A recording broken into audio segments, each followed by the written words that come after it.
Hi, good night to each and everyone who is under the sound of my voice at this time, to those who will be joining us in a bit, to those who are already online on any of the platforms. Good night and welcome to Sankofa Central Room. You know, a couple of people or a couple of persons may have asked me today, so is you alone tonight? And let me say, this is by choice. It is by, I wanted to do this topic. And before I go any further, let me say, I cannot take the credit for this topic. I have to give the credit to Lord Bishop Safe, who would have had this as his theme for his recent pilgrimage. I would have been selected to be one of the speakers there. However, time did not permit for me to present the way in which I wanted to. And it has been on my mind since to use this platform to deal with this topic, because I found that this was a very important topic. It's a very interesting topic. And that we needed to speak about it for a little bit. It's not a comfortable topic. Let me say that. I know, I recognize that it is not a comfortable topic, but Sankofa Central Room deals with all the uncomfortable topics. Yes, we do not only choose the topics that are nice and pleasant and pleasing, because we are about helping. We are about helping persons to find themselves. We are about helping persons to understand who they are and to deal with their struggles, to deal with their whatever the situations are. As much as we can help, Sankofa Central Room is here to do that. So tonight, I am just here to, as I said, tonight's topic is trapped in your closet. And first, as I said, let me again give credit to Lord Bishop Nigel Safe for the topic. Yes? So let me get right into it, because I know that tonight is not going to be a very long program, because it is just myself on tonight. Yes? But as I said, I wanted to do it. So let me start by saying that there are many places that persons can get trapped. Yes? There are many places that persons can get trapped, and not only in a closet or in the closet alone. And so we'll just touch on a couple places. Let me say good night to Eatrim Gibbs and welcome to Sankofa Central Room. So that while the experiences may be similar, let me say, while the experiences may be similar, the space may not be the same. Yes? So I want to just say to us tonight that there are other spaces that persons can also get trapped in life. And tonight, when we talk about a closet, I want us to understand that we are not speaking about a physical space. Yes, we are speaking about a mental space. Let me say good night, Sister Maxine. Good night, Pointer Douglas. Pointer Douglas, I called you last week. I did not get a response from you. I hope it was the correct number. I wish to speak with you about two things. So I want to call you again. I will call you again, maybe right after the show, or if not tomorrow. But I think it might be right after the show if you are still up. I want to talk to you about two things. Yes. So persons in this life, because life, the hymn writer said, life with its ways before us lies, you know. You can get trapped in different spaces, and we are not talking physical spaces. So Joel chapter 3, verse 14 talks about the valley of decision. And that's a space sometimes we get trapped. We get trapped having to make major decisions. We get trapped sometimes between and betwixt. We get trapped in the valley of decisions. We have to make up a decision. What next? What is good for me? What is not good for me? Good night, my dear sister Ibelami. Good night, Teacher Wendy. What is good for me? What is not good for me? And so we get trapped in the valley of decision. Yes? And then another space we can get trapped is at the crossroad. Yes? And so at the crossroad is you have a clear idea of where you want to go, but you don't know how to get there. You don't know which part of life to choose to bring the end result or the desired end result. And that is called the crossroad. Yes? And that's when you are stuck between paths you don't know. You know, okay, I want to achieve X, I want to achieve Y. You have already gone through the valley of decision. You have decided this is what I want to do. But then you're stuck at the crossroad. And that's a crucial point as well, which we will deal with at another time. How do I get there? What path do I take to get there? So there are many spaces in this life at which we can be stuck. And let me say this. This has nothing to do with your level of Christianity. This has to do with life and life itself. Yes? It doesn't matter how much theology you know. It doesn't matter how much of a strong prayer life that you have. There are times when life will lead you in a certain place, in a certain direction. Yes? Because it is when you go through these areas of life that you are now able to say and lead others through those paths. Yes? But tonight we want to talk about trapped in your closet. And as I said, this is a spin-off from Mount Zion Deliverance Temple's pilgrimage. Right. So in the first thing we have to understand is, what is the closet? What does the closet represent? So let me say that the closet does not represent a physical space. It's a mental, emotional, and sometimes spiritual, yes, spiritual place. Yes? So it is not a place that you can open the lock and go inside and close back the door and all of that.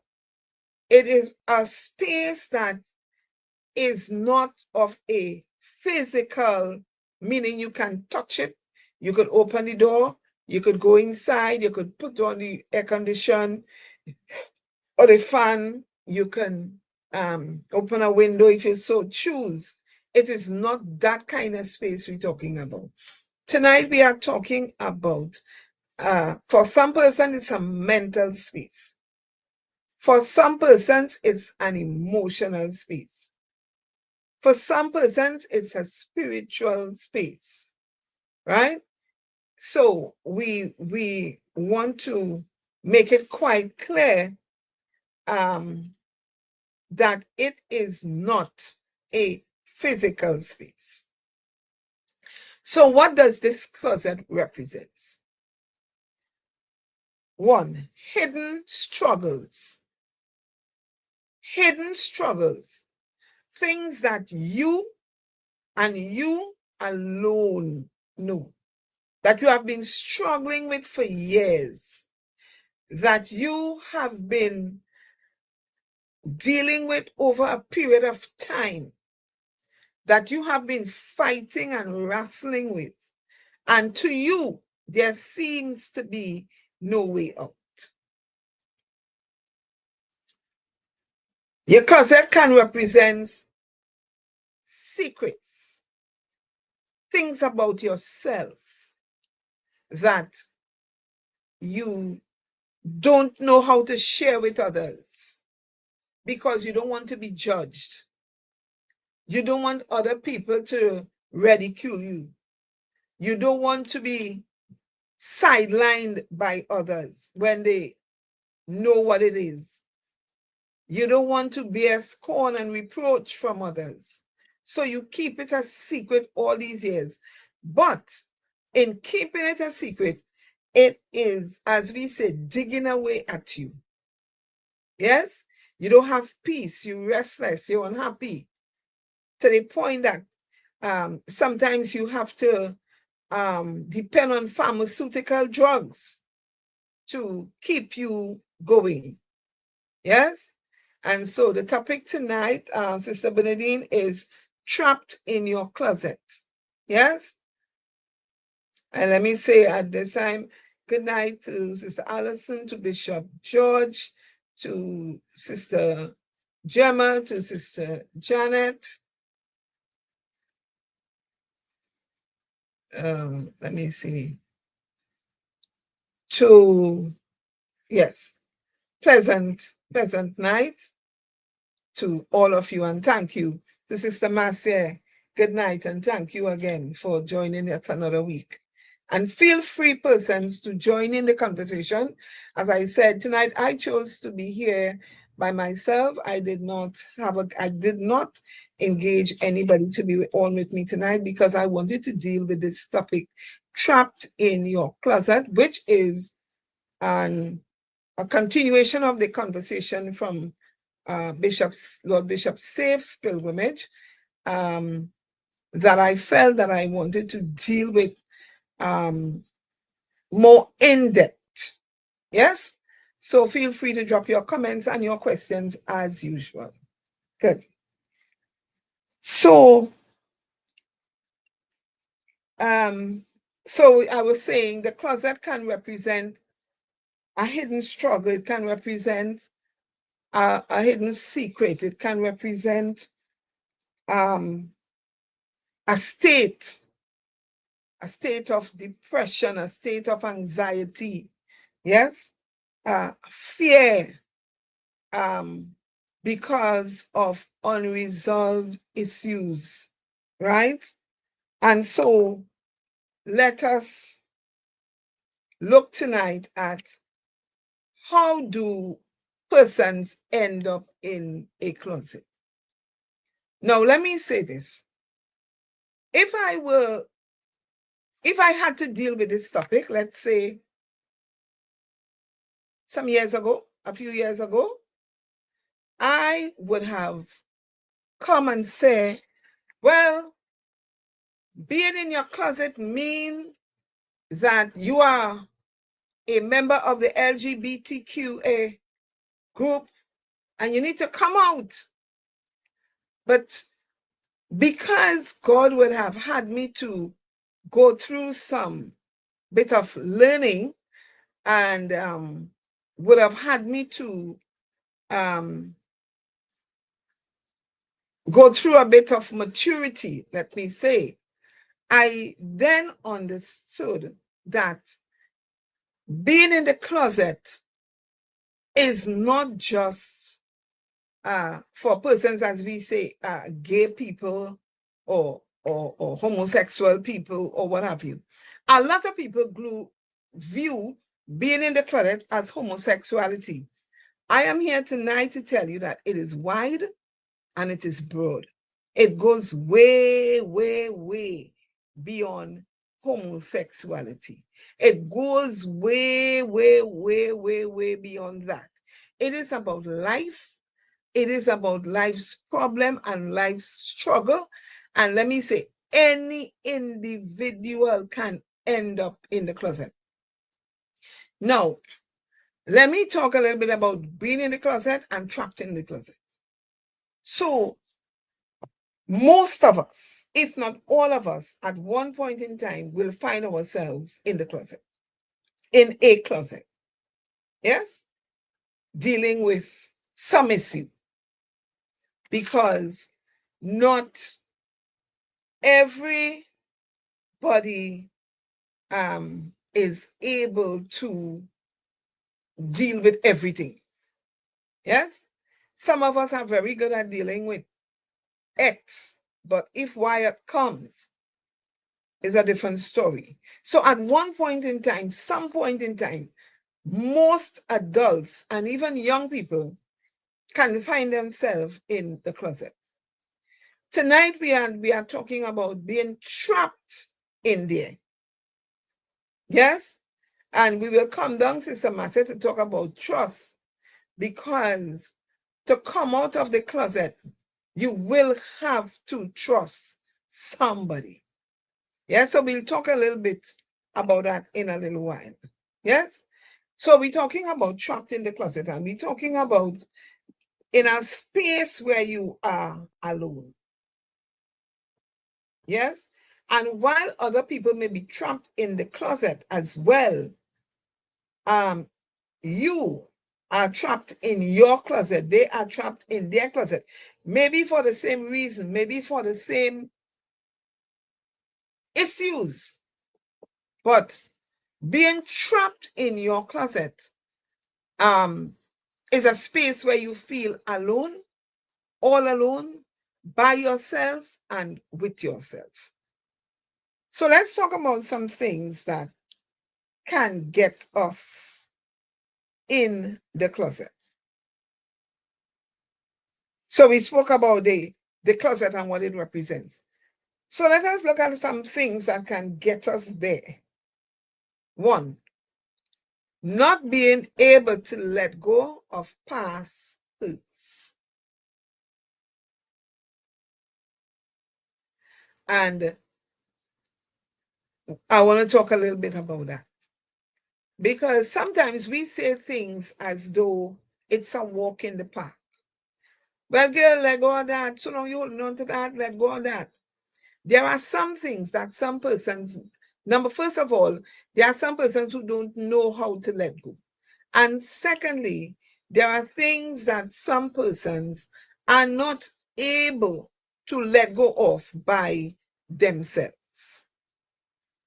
And so, may I say to us tonight that there are some persons who are trapped in their closet for a lifetime. Sad to say. Yes, but it is true. Two, you are just surviving, but you're not living. You're not living because of many different reasons. Some people are afraid of life. Some people are afraid of what life has to offer. Some people believe that if they are happy, something will happen. Every time they get happy, something has happened to them. Yes? And so we find ourselves sometimes in the closet. But when we are in the closet, some things could happen. One, you're struggling to get out by yourself. Based on what the situation is, you struggling to get out all by yourself. And you realize that as you continue to struggle, because you're struggling by yourself, you start to get weak. And so you tend to give up. Yes? So persons can, one, start masking. And if you don't know what masking is pretending that you are okay when you are not. Yes? Masking is pretending that you are all right, you are okay. How are you? I am good. How are you? I am blessed and highly favored. I am this and I am that. And we mask for persons to believe that all is well and you're dying inside. And you know that you're dying inside. Right? You are aware of the fact that you are dying inside.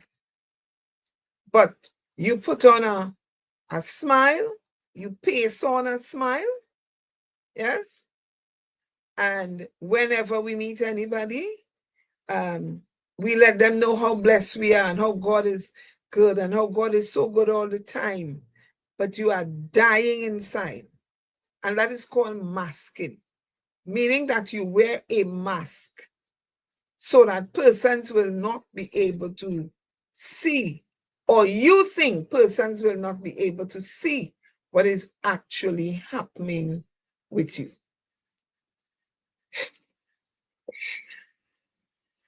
When you are in the closet, you can lash out violence and violent reaction because you don't know how to deal with the issue. So everybody becomes a target. Yes? Everybody becomes a target. And so here in Trinidad, we say, he will ignorant to know, she will ignorant to know. But what is the underlying issue? What is the underlying reason why that person is behaving that way? Yes? They lash out at everything and everybody, and they put up a wall. And that's another reaction to being in the closet. Sometimes we put up walls. Yes? Sister Janelle is saying, sometimes because of experience and disappointment from persons, we have no choice but to mask. And so I will come back to that just now. Mother Kylie, good night. Thank you for joining Sankofa Central Room tonight. Thank you for the encouragement. Sister Marcia is saying sometimes the only help is Jesus. Yes, I have been trapped many times, but God. And you see, that is what happens when you understand the closet. When you understand the closet, you recognize that you've been there, that it is not only for certain people. I started off by saying it doesn't matter how strong a prayer life, it doesn't matter. It does not matter your relationship. God will see you through, but you will go through. Yes? You will go through the closet. Yes? So let's talk a little bit about a few things I wanted to look at. One, we have a lot of people who go through domestic violence. Yes? Or let me say, I'm talking not only physical, I'm talking physical, verbal, mental. Yes? And they are trapped in a closet or in their closet. Yes? People go through emotional abuse and they are trapped in their closet. Now, let me say this, and this is one that we could debate. Yes? Now, the abuse is the abuse. Okay? But what puts you in the closet is the reaction to the abuse. Yes? And so the reaction to the abuse could be fear of the abuser, financial dependence. Very good, my sister. Financial dependence. Yes. Low self-esteem, because you feel that you're not good enough to make it on your own. Yes. Shame, because you are ashamed to let people know that you are being abused. So all of this can come from one action, which is abuse. It can cause you to get trapped in your closet because, as I said, you are afraid of the abuser because he threatened he will kill you. You are financially independent. Your self-esteem is not high enough to drive your willpower to get out. Yes? So you believe that if you leave him, what you will do? Very good one, Mother Kylie. Culture dictates that you stay and take it, because every good wife or every good woman has to endure. And culture is a big one, can keep you trapped in a closet of violence. Yes? So how do we deal with this? And so I want to just use a couple scenarios tonight so that you understand what being trapped in the closet means and how do you deal with it. Right? So you are being abused emotionally, mentally, physically. What do you do? Some people choose to stay. And so some persons may say, no, people don't choose to stay in abuse. May I say to you tonight, yes, some people choose to stay. And they choose to stay because they are trapped in their own self, because they lack the strength, the confidence. And somebody would have put up earlier that trust is an issue. Because of the situation, they don't know who to trust. And right, finding someone to trust is difficult. Why? Because maybe in the situation, they may have trusted somebody who would have gone right back to the abuser and say, hello, you know what's happening? So and so and so, and she tell me so and so, and he tell me so and so and so. So they don't know who to trust. I want to say tonight, there is always somebody who you can trust. The problem is whom you choose to trust. Sometimes we want to put confidence in people that we know. We want to trust people that we know. But I'm saying tonight, you can step out of your circle and find a professional. Because sad to say, sometimes you cannot even trust the very pastor in the church. Yeah? But you can step out of your circle and you can find a professional who will be willing to help you. And there are many persons out there who will be willing to help. There is always help. You know, there is always help available. It is just that we have to look for it in the right places. Looking for help in the wrong places can lead you into more difficulties. Yes, because you have a friend and that friend will have a friend, and that friend will have a friend. Yes, and that friend, and so it will make full circle and might end back up in the air of the abuser. But when you step out completely out of the friend family circle, if you have nobody there you feel you could trust, and you reach out to a professional that is able to help you, and there are services that are offered freely. Yes, there are some services that are offered freely that you can have access to. So, sad to say, sometimes you just have to step out of your circle in order to get help.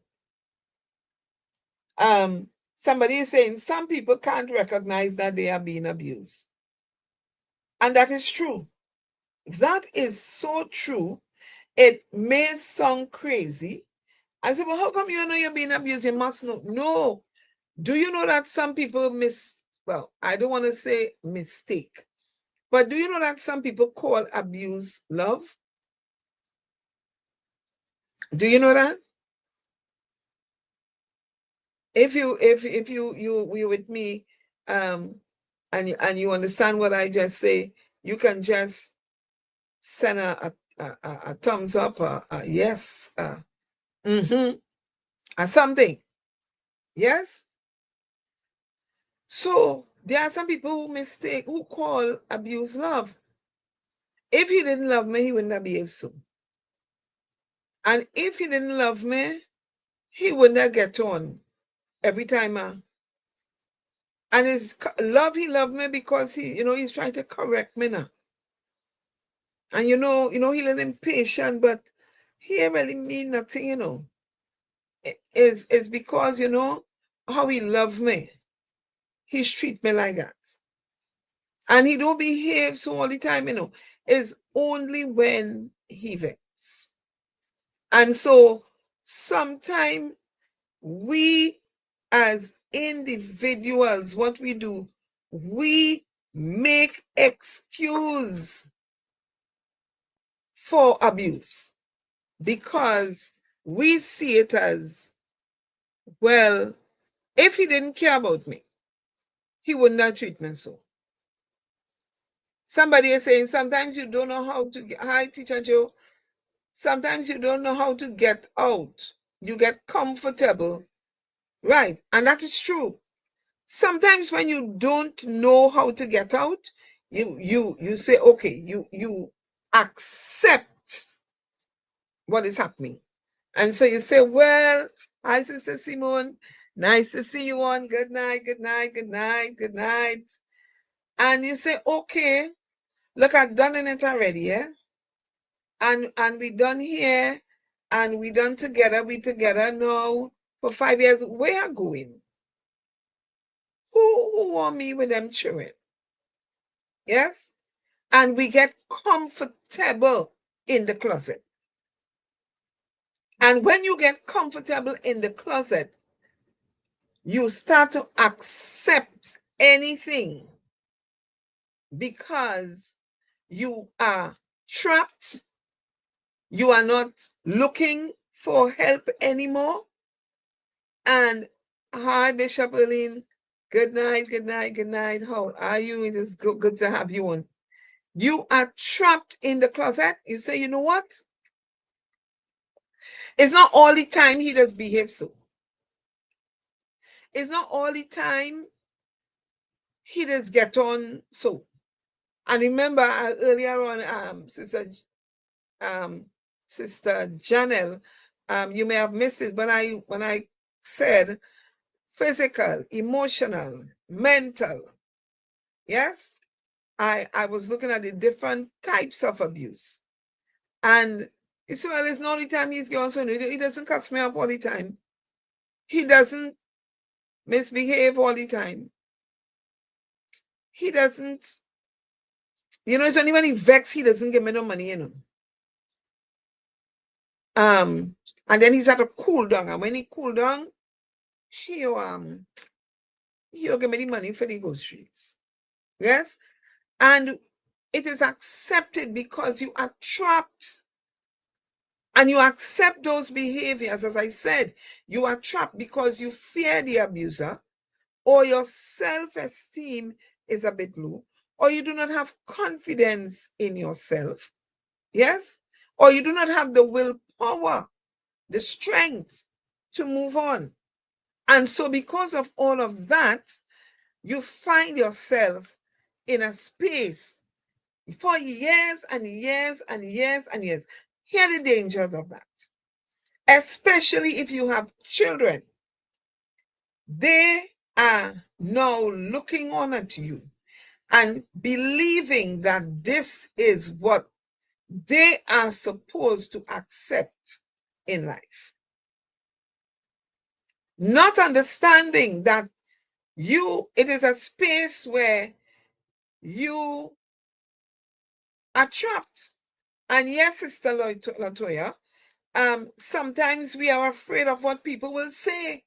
If you leave, if I leave, people will say I is the bad one. And if I leave, but it's not about what people will say. So sometimes, my dear sisters and even brothers, you have to recognize that that space you are in is not the way that God expects you to live. It is not what you must accept for yourself. Well, you know, I done put in so much already. It does not matter. You have to be able, and let me say this tonight. Coming out of the closet of abuse doesn't always have to mean that you have to leave the house, you know. You have to learn to stand up for yourself. I mean, if your life in danger, if you recognize that, yeah, this man go kill me, I don't expect you to stay in that. But you have to learn to stand up and stand out. You have to have a voice. You have to be able to get yourself in a place where you can stand. Because one of the dangers of abuse is dependency.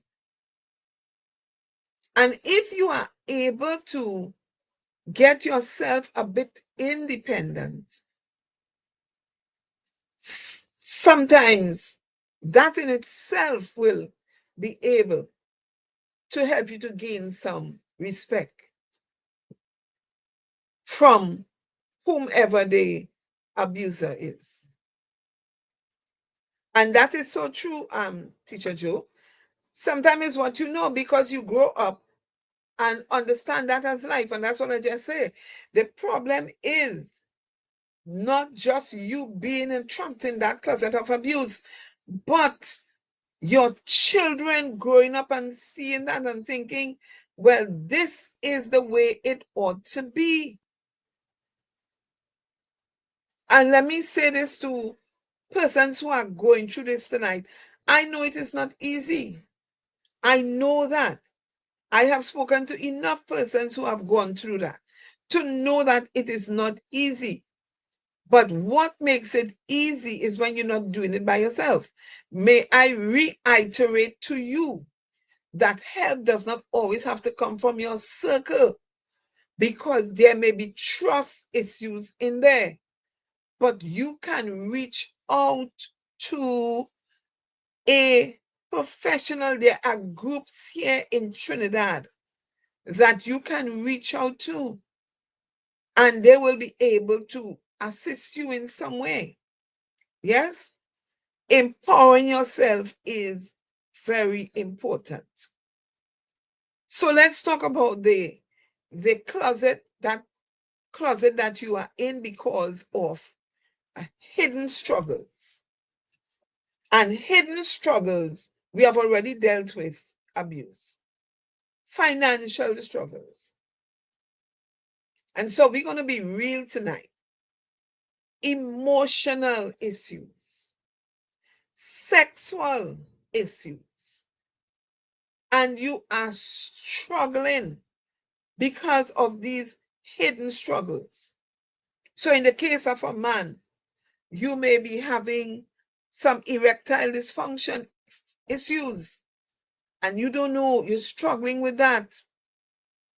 And so rather than deal with that has you trapped in the closet because you don't want nobody to know, because you feel that it will make you less of a man, rather than deal with it, you start to strike out at everybody else. So in the case, if you are married, a poor wife in trouble, she can't go nowhere. She can, everybody she talk to, they want she. And who and want she want to be with them. She can't go nowhere. She can't dress up and go out. She can't have friends because for you, because you cannot perform at optimum, you feel that your wife, your girlfriend will go out there and get pleasure from somebody else.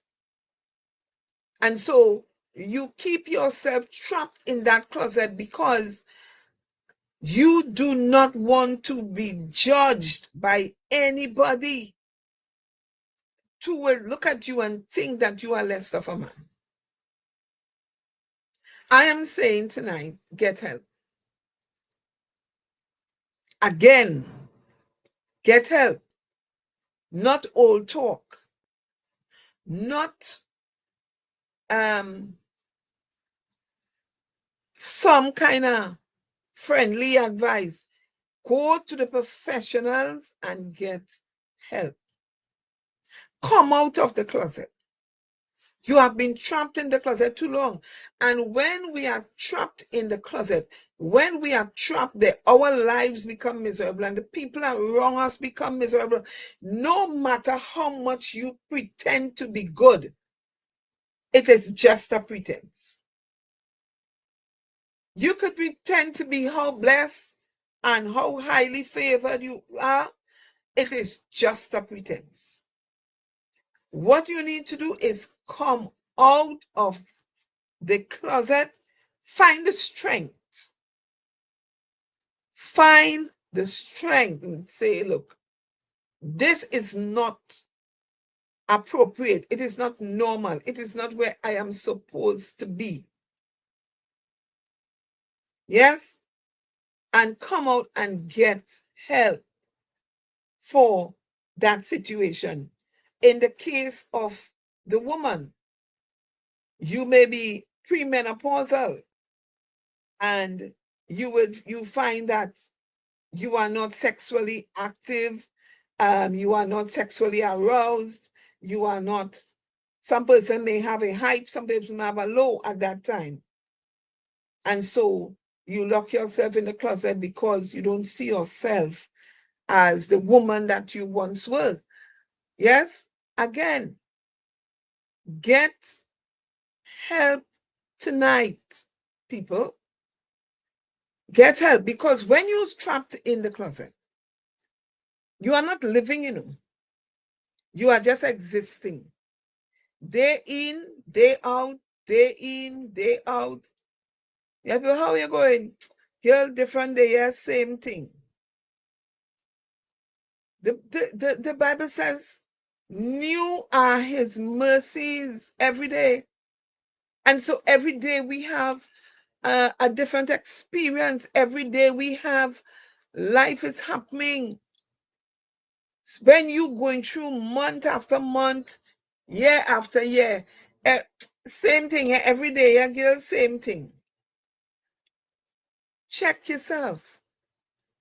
What is having you in that closet that you cannot see beyond that?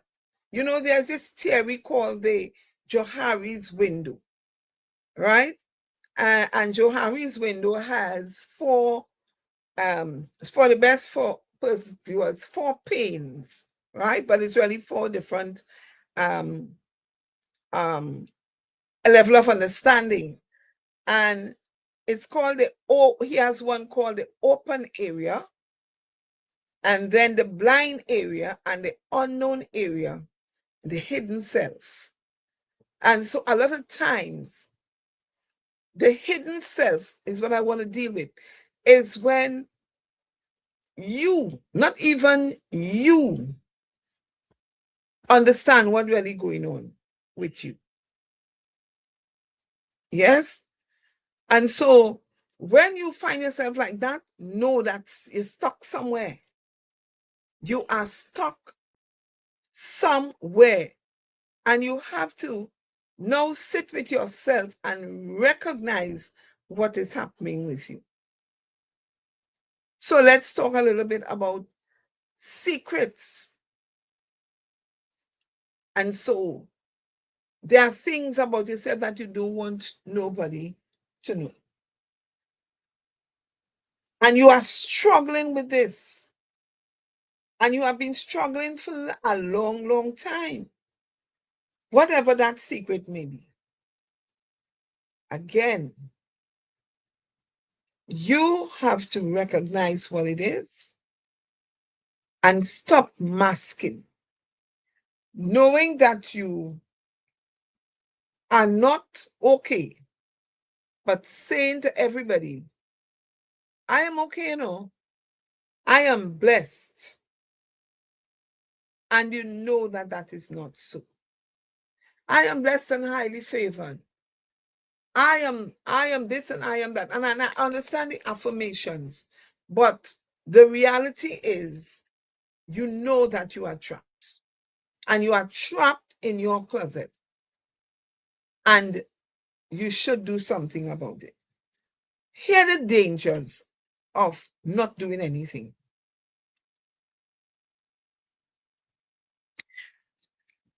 That space becomes the norm for you.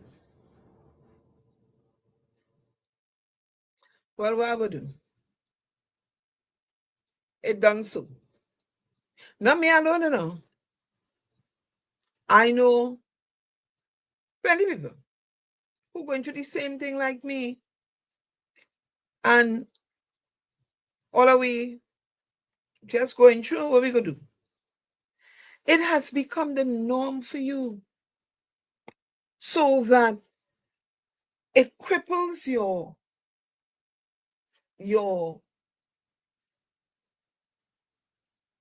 intellectual, it cripples your emotion, it cripples your, in some case, your physical growth, your mental capacity, and whatever, because you have been locked in this place for so long. You say, well,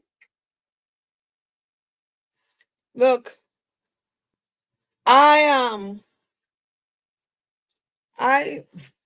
look, plenty of people in the world going through that, you know. I read on the papers the other day. Maybe if you keep saying I'm blessed and highly favored, you will eventually believe it. Yes, but you will eventually believe it, but you are believing something that is not real for you at that present time in your life. And so, and the danger of that, Sister Marcia, is when you start to believe it, you become complacent. You get relaxed. And you say, well, thank you so much, Sister Janelle.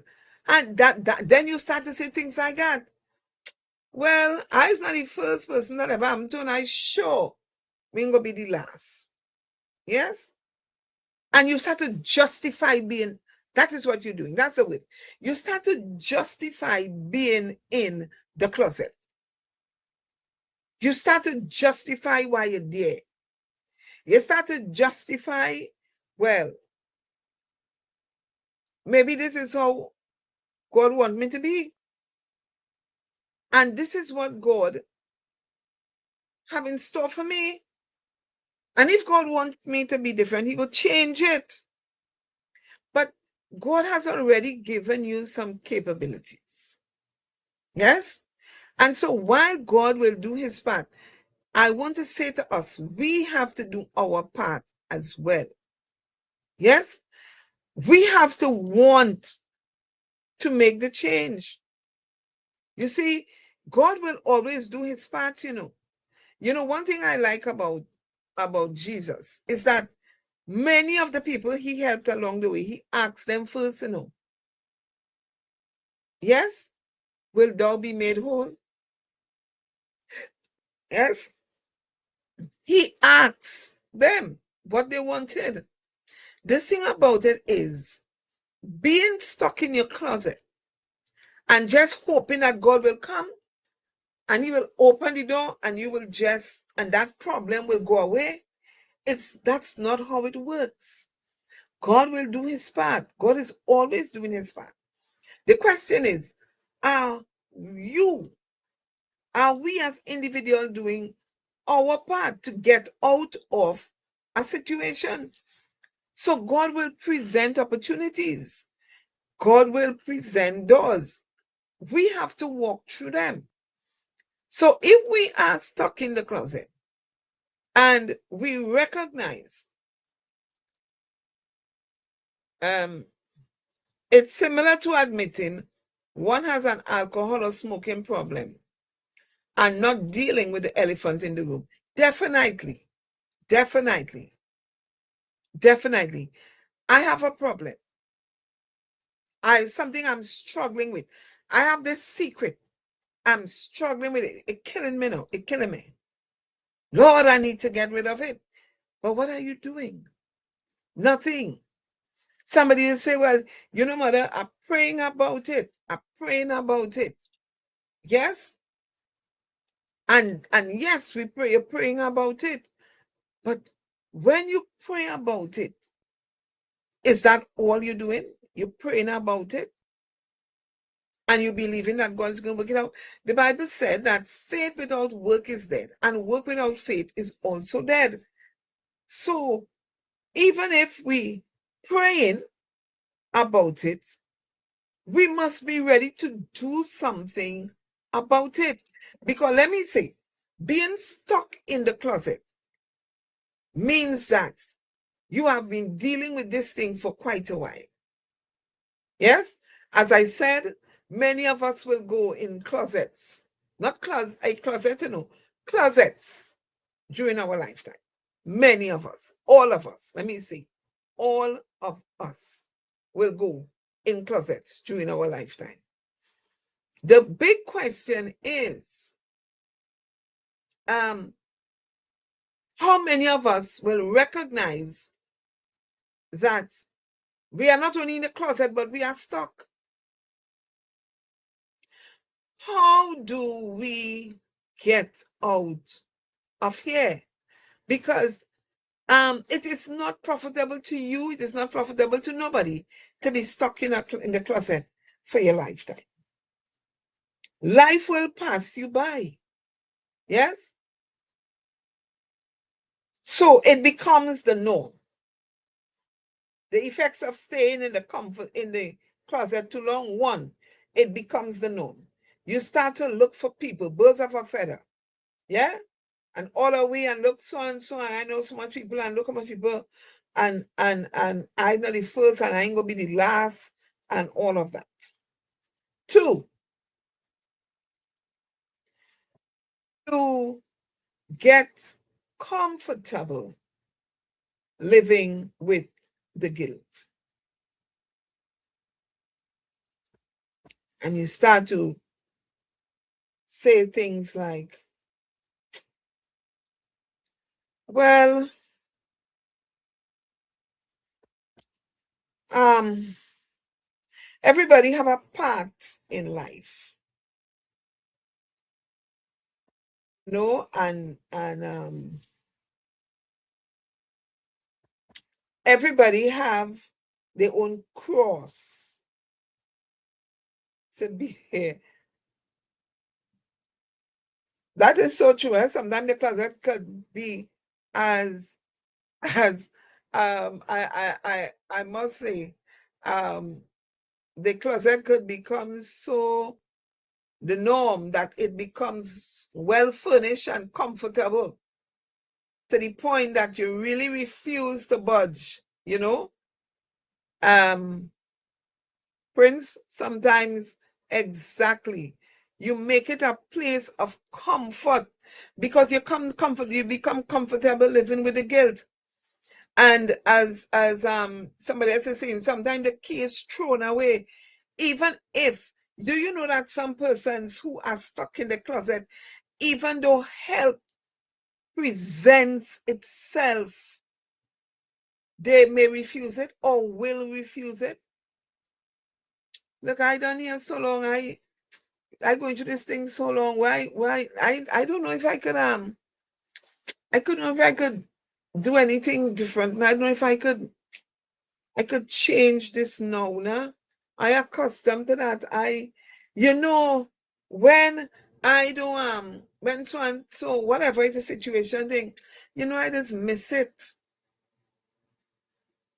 And sometimes we step out the closet because uncomfortably comfortable. That's the way. I mean, it couldn't be described differently. But you know, to that extent, Sister B, sometimes persons may present a way out for persons. In some cases, they may step out, look around, and step back in the closet because they have lived there for so long. Say, no, I'm able with that now. Not me. Let me stay here and deal with my thing, because I'm not able with that. So you may have a relative, and the relative may say, I send in a ticket for you to come up and spend a little time when you go up. And while you are physically taken away from the space, mentally you are still attached to the space, you know. I want to go more comfortable here now. You see me, I want to go back. I'm not able with this now. Better no. And I say, you see me, I mean, yeah, it's true. I really am going through what I'm going through it, but better I stay in my place in my corner. Better I stay in my corner, yes, because you see that me able with that. And may I say that when you are in the closet for a period of time, good night, Miss Claudia. May I say that when you are in the closet for a period of time, reality becomes your unrealistic place, if I may say that. So that the reality of life is that we are supposed to live and enjoy life. But that is not a reality for you because you have to learn.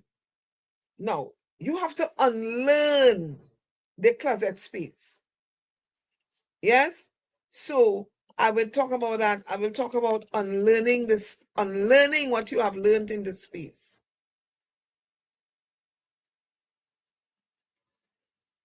Right? This is where the church is supposed to be a safe haven in which you can trust someone enough to speak without judgment, but sometimes that is not the case. And sad to say, sad, SAD,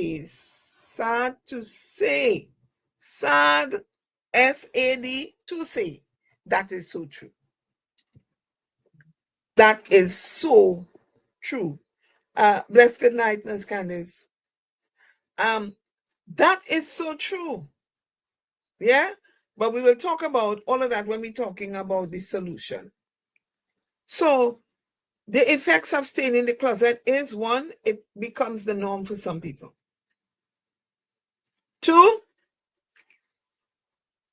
it becomes comfortable for them to live with the guilt. 3, it attracts negativity, so that persons who are trapped in the closet of life, most of their conversations are negative.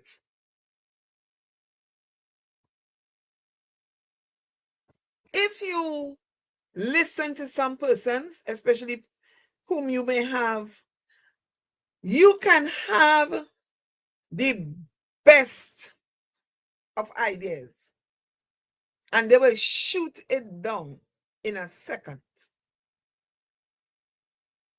You could be having the best of day and they may sour your day in less than a second. Anything positive you have to say, they have something negative. Simply because of the space that they are operating from. Sometimes we look at people and say, oh God, here now. He real negative for you. Oh God, she real negative. God, they might never have a positive thing to say.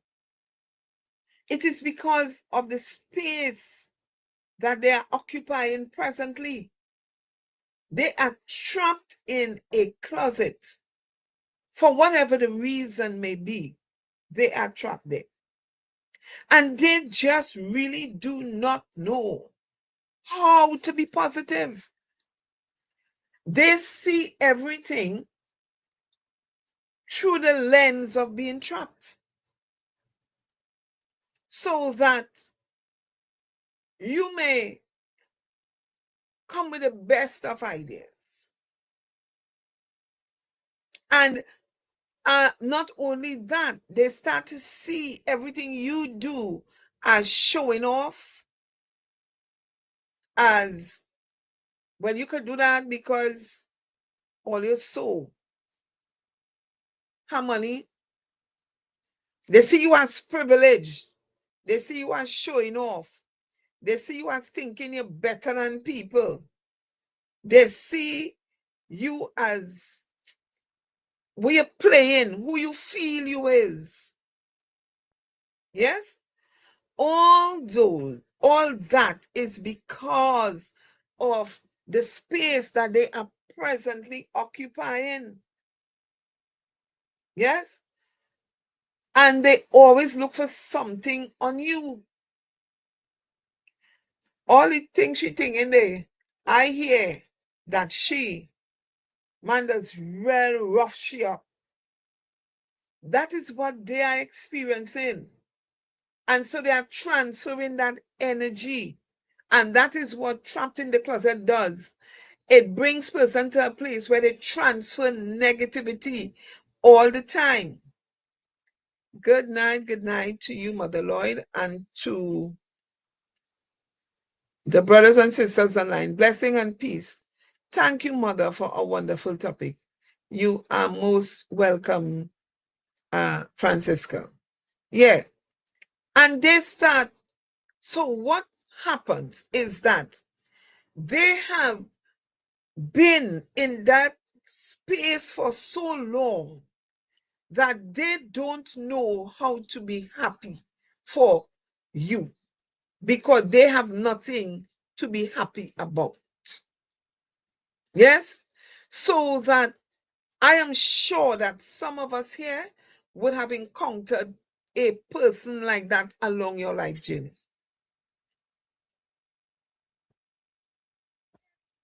And they can show you the negative in it because they are stuck in that space. There are some people, if you have a plan, do not tell them first. And I'm not talking about people who tell them and they envy you and they want to stop you. These persons I'm speaking about are persons who are trapped in the closet and does not understand that they are trapped because it has become the norm for them. They are okay, uncomfortably comfortable with what is going on with them. They have resigned themselves to, well, this is it. This is what God wants for me. If God wants something, and He gonna change it. You understand? So you come bubbly, and say, here now, I'm going to buy a car, you know. What? You gonna buy a car? I hear all them car they making no good at all. I know Harry bought a car just last week, and he don't have to carry it back and thing. Not me. Not me. If I had all the money, me buying a new car. Those conversations, you can identify trapped conversations. And as I said, everybody will be trapped for the same reason, but there are some things that you can identify in persons, a kind of level of negativity. Yes? So you will always find persons. There are persons who are trapped in their finances. And it is not that they envy that you could buy something, you know, is that they are angry that they don't have the money to buy the thing that you are buying. So they will discourage you from buying it and tell you all kind of things why you should not buy it. So sometimes you have to listen to people, and it will help you to understand what is going on with them. Yes, they can be very, very discouraging, and we will look at it as that and say, oh God, you know, oh God, everything I want to do, he does discourage me, boy. Everything I want to do, she does discourage me, boy. Eh? Why it is God? So everything I want to do, no, they are discouraging because they cannot achieve. They are in a space where they are limited. So they will discourage you from doing what you want to do. And sometimes we have to recognize that there are people who need help, but don't know how to say, I need help.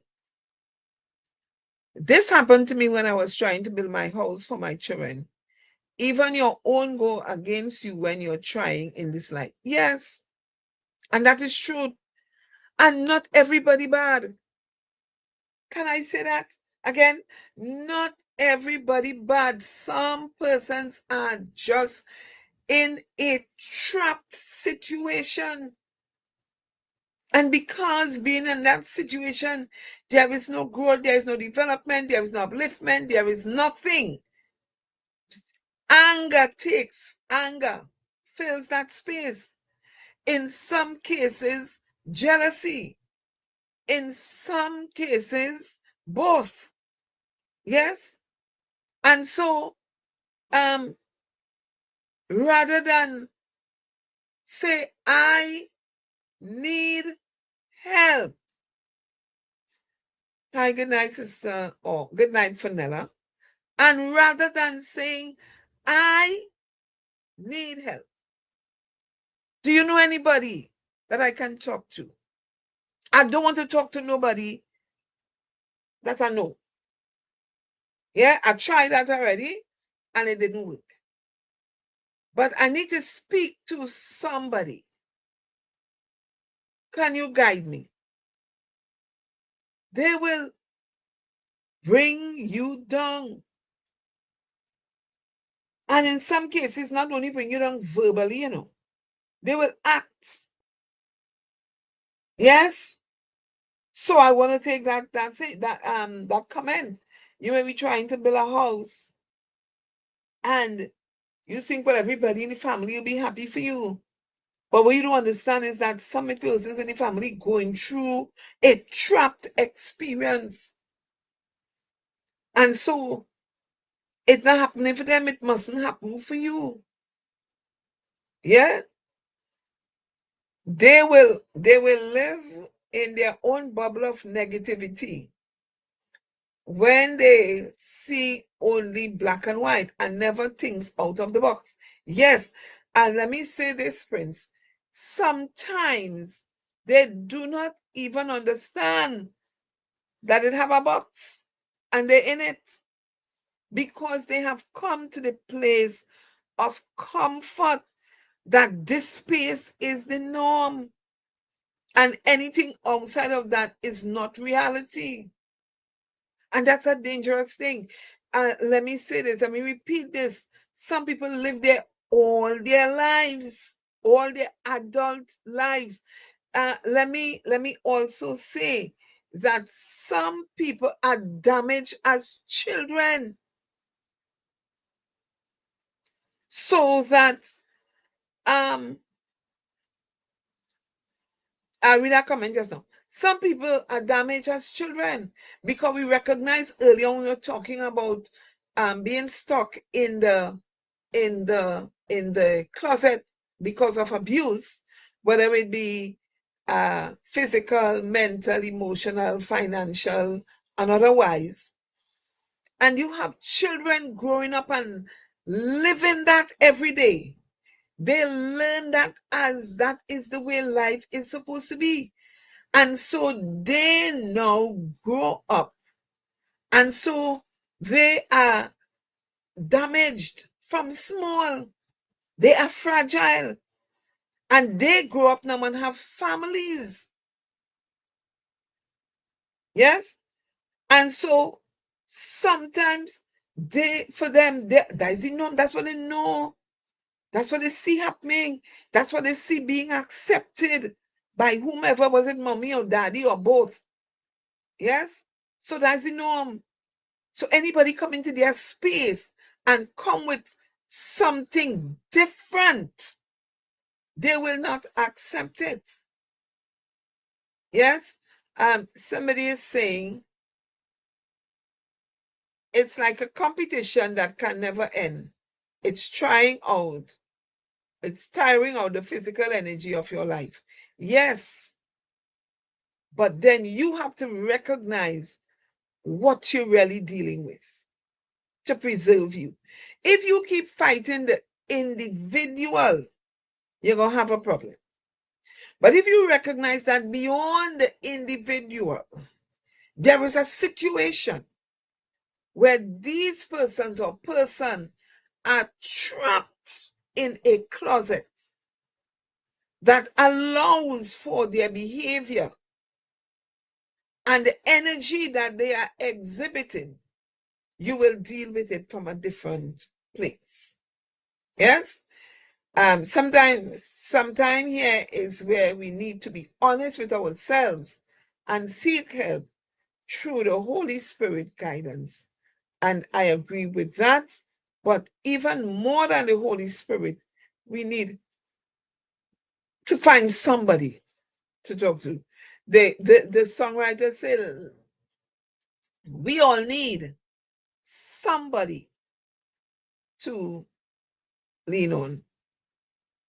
We have a comment here, and it's saying the closet wasn't built in a day. It was assembled from fear, silence, guilt, and the hope that hiding would hurt less than being seen. Eventually, it becomes a home and then a prison. Well said. Well said.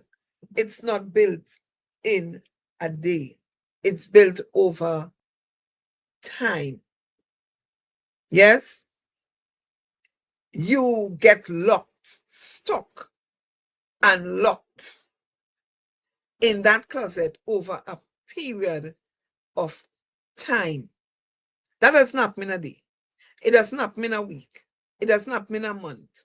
It happens over a period of time when you recognizes, yeah, what is happening, and you take it as the norm, or you are too fearful to do something about it. You have to step out. You have to step out. So let's talk about solution. How do you come out of the closet? First, I want to say change is hard and it can cause you to become overwhelmed. But you have to push until something happens. Yes? Some don't even try to take a peep through the keyhole and see that there are other rooms better than the closet they are in because they are afraid to do so. Fear rules. Fear rules. It have some, I don't know if you have experienced this, eh? If anybody of you have experienced this, just type yes in the comment. Have you ever been in the presence of somebody and they are so afraid of a person that even in the absence of that person, they're doing everything right and saying to you, if that one person only find out that they didn't do this or that they did that, they will get in trouble. Have you ever experienced that? I have more than once. And I had to remind persons, but he not here now. But whoever it is, not here now. Yeah, but mother, you don't know now. Them well known and person know them. And if anybody tell them, thank you. Thank you for your honesty, Nurse Candice. Thank you, Prince. Thank you, Francesca. Um, and if anybody tell them well known, if anybody pass and see me talking to you and go back and tell them, mother, I'm telling you, that go be thing, that go be. I have seen that over and over and over again. And I am saying to you, but thank you, Leon. I say, but you are not, did not even hear. Yeah, but mother, you don't know that. Them no real people. Have you ever seen people? May I ask this question? My spiritual place now. Church, leader, mother. Have you ever seen people say that if they talk to you, the spirit will go back and tell the spiritual parents? Anybody ever experienced that? You know, them just see everything, you know. Mother, if anybody tell them that I talk to you, thank you. Thank you. Thank you, Mother Bernadette. We'll go back and tell them how I was talking to you. But if I even talk on any phone, the spirit go tell them. That is being trapped in the closet. Prince. That is being trapped in the closet. That is being trapped in the closet. I never grew up like that with my mother, that even if she wasn't around, we had that fear until I even grew up like that. But you see, that even if she wasn't there, you had to have the fear. Yes.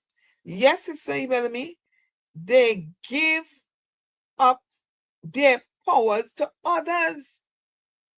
No, I am saying, hi, Teacher Indira. Good night. Good night. It is truly a pleasure to have you on. Blessed night. Love you. It is truly, let me say this. I have seen people trapped in that closet that they can't talk to nobody because the spiritual parents only find out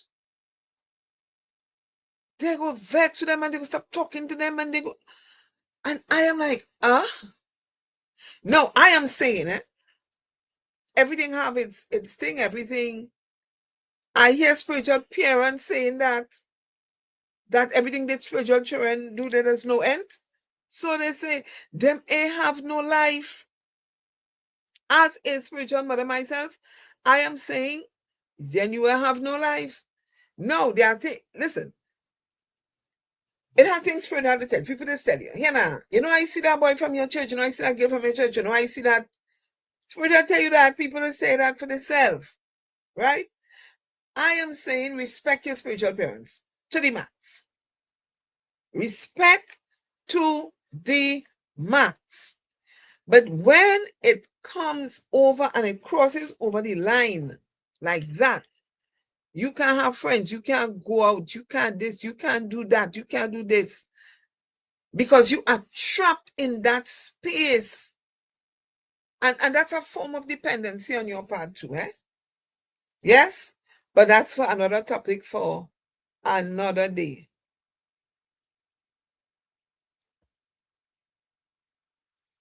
Right?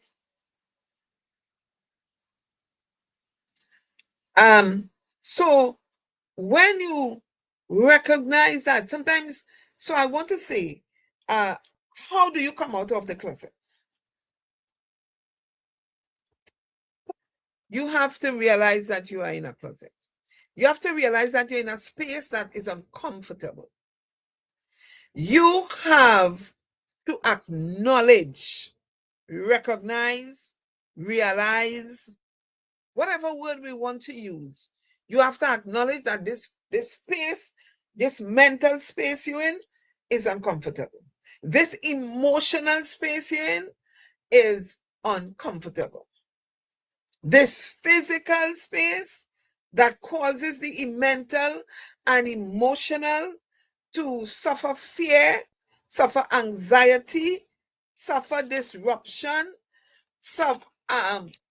allow you to lead you to depression, lead you to drugs, whether it be pharmaceutical or otherwise, that leads you to addiction. Yes, whatever the addiction is, you have to recognize that this mental emotional space that you're in, that have led you to this place, because it gives you, it traumatizes you, it causes anxiety, it keeps you fearful, you are depressed, you are unhappy, you are full of hatred, you are always negative. When you recognize that, you realize that is not a safe space. You are led to addictions, whether it is alcohol, whether it is cigarette, whether it is pharmaceutical drugs, whether it is sex, whether it is whatever bad vices. When you recognize that and you realize that you are in a closet, that's the first step. Secondly, you have to admit that you are struggling. Stop lying to yourself. You're not no blessed and no highly favored. Stop it.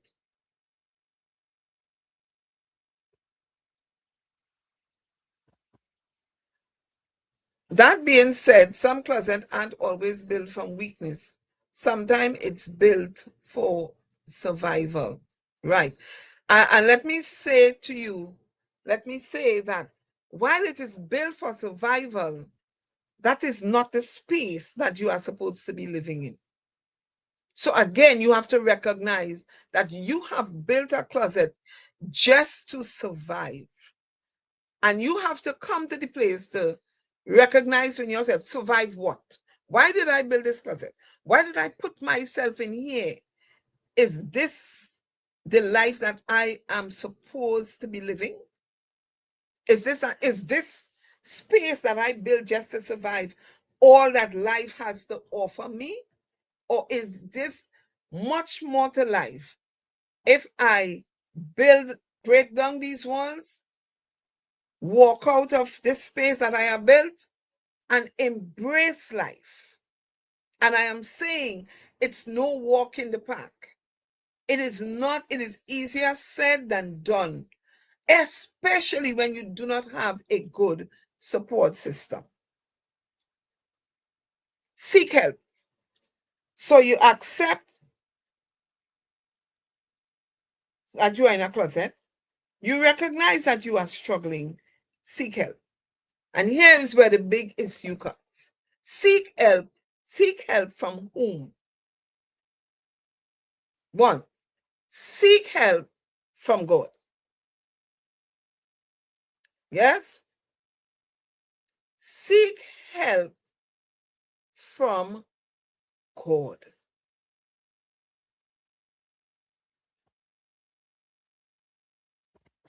Secondly, in seeking help from God, ask for guidance to be led to the right people. Sometimes, my friends, the people we call our friend, we partisan, we have named real name, we friend, we partisan, we partner, we makume, we compare, we bestie, we BBF. Sometimes they are just that in front of your face.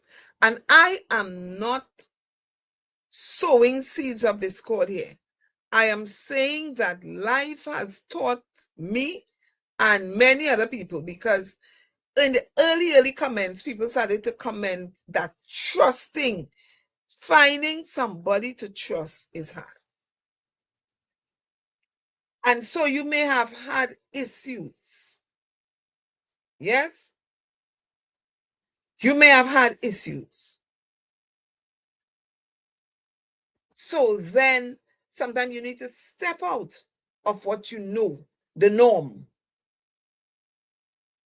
and find somebody, a professional, who don't know you, have no interest in you, don't know your circle or what have you, and you seek help. Now, let me also say this, and that is if you have trust issues. Let me be specific. If you have a good support system, yes, and I'm not talking Baptist here, I'm talking church, general, open, universal, and you have a good pastor, a good leader, a good mother, a good evangelist, a good whomever that is above you in the Lord, you can speak with them. And if they are not able to deal with what is happening, they can guide you to where you can get the help that you need. Let me say, not all pastors are bad people. Not all pastors are persons that you cannot trust.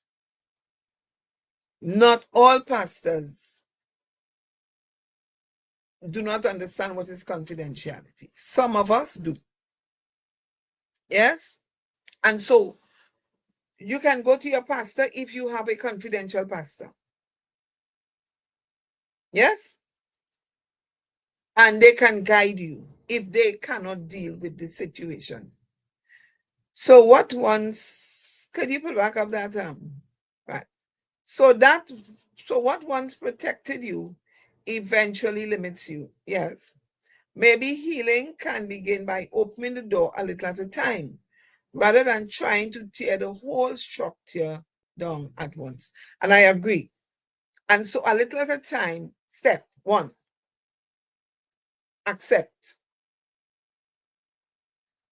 Step two, admit that you are struggling. Step three, seek help. Seek wise, godly counsel from your pastor, your leader, your imam, your baba, your prophet, your whomever, once they are one, capable, two, confidential, speak with them, because they will be able or should be able to offer you some kind of help. Not all elders are bad. 4, know why you got in the closet in the first place. Understand what put you there. So in seeking help, once you start counseling and all of that, you will now start to recognize the closet space and what would have put you in that space in the first place. Yes? Number 5, 6, continue to pray. Build your prayer life and build a relationship with God. So when you recognize where you are and you recognize what would have led you there, if it was a struggle, a secret, a violent act, whatever that would have put you in the closet and kept you there, start to pray about that you be released from that. In all of that, next step, so we're tearing down the walls as one of our contributors would have said just now. We're tearing down the walls, that's what we're doing. We're breaking down the whole structure. Yes? We're tearing down the walls part by part. Honest in doing that. Don't tell me, don't tell your therapist, don't tell your pastor, don't tell everybody who have your good interest at heart. Me? Not me now. Here now. I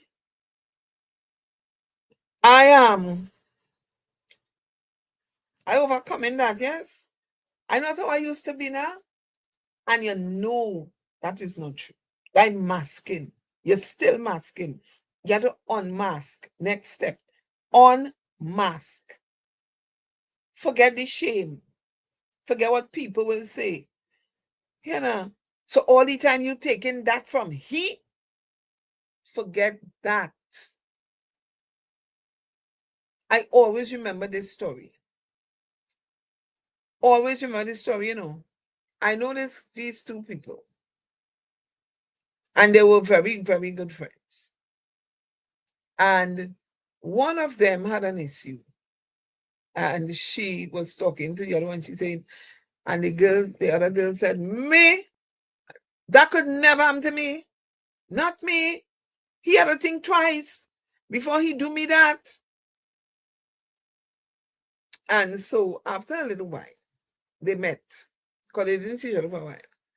And she said, well, how are you going? And she said, girl, so by so happened, and me and he done because this and that, and he well beat me. So she is relating me the story. And I am saying, okay. And I'm saying, like I said to her, I said, what have you learned from that? I say, when she was telling you, not she now, and he can't do she that was happening, but she was masking. Sometimes people mask their situations to make you feel bad.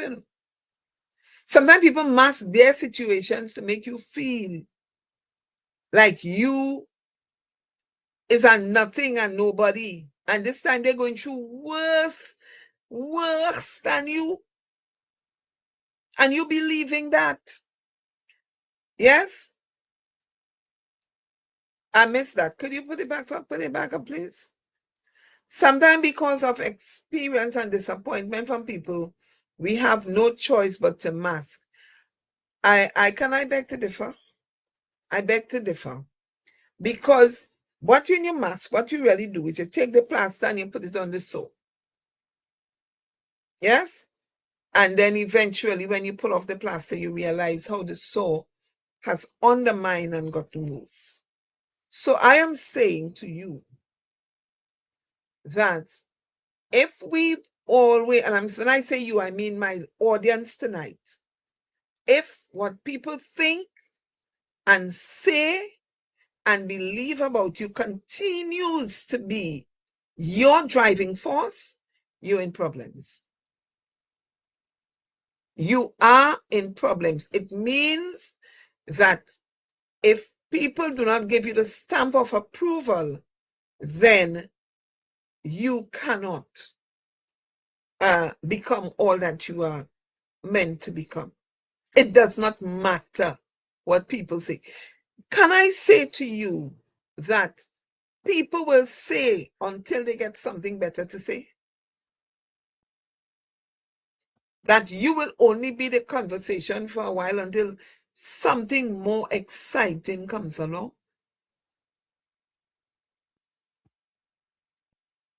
Whoa, mother, you're lashing tonight. It's so true. Thank you. Yes, people will say about you until something better comes along.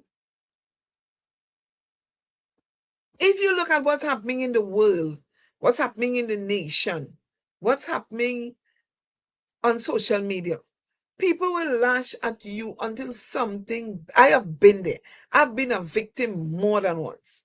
I can tell you, if I had stopped and gone in the closet and get stuck in the closet because people found this or they found that, and I was this and I that and I that, I would not have been doing Sankofa Central Room tonight because I would have been afraid and ashamed.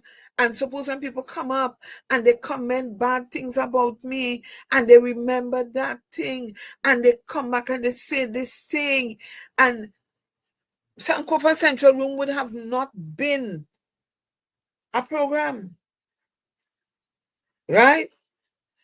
And so the thing about it, trying to look strong in the eyes of that weak individual who trying to look strong in the eyes of that weak individual who was seeking help, ashamed and embarrassed to relate that they put up a fads.